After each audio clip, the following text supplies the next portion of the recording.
Mi sono trovato a visitare una mostra di fiori, ho visto questa bella pianta e mi sono innamorato.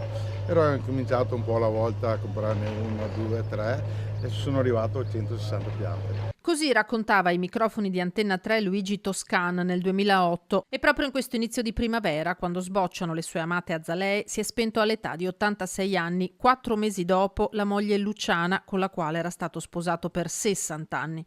Gigi Toscan, poi Gigi Azalea, cameriere di papi, presidenti, attori e sportivi, vulcanico, con un grande amore per la gente, lo stare insieme, elogiato da cuochi e famosi fumettisti, ideatore di quella festa dell'Azalea per la quale apriva la sua casa di via Mandruzzato a Treviso.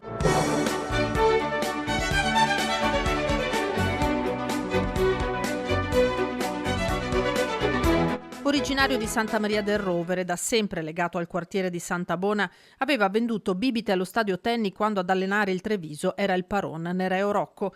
Aveva lavorato in alcuni dei migliori ristoranti della Marca e del Veneto, vissuto la stagione dei politici simbolo della Prima Repubblica e dei grandi attori del cinema italiano. Conservava gelosamente la foto con Papa Giovanni Paolo II o quella con il presidente della Repubblica Carlo Azeglio Ciampi, la moglie Franca e il sindaco sceriffo Giancarlo Gentilini.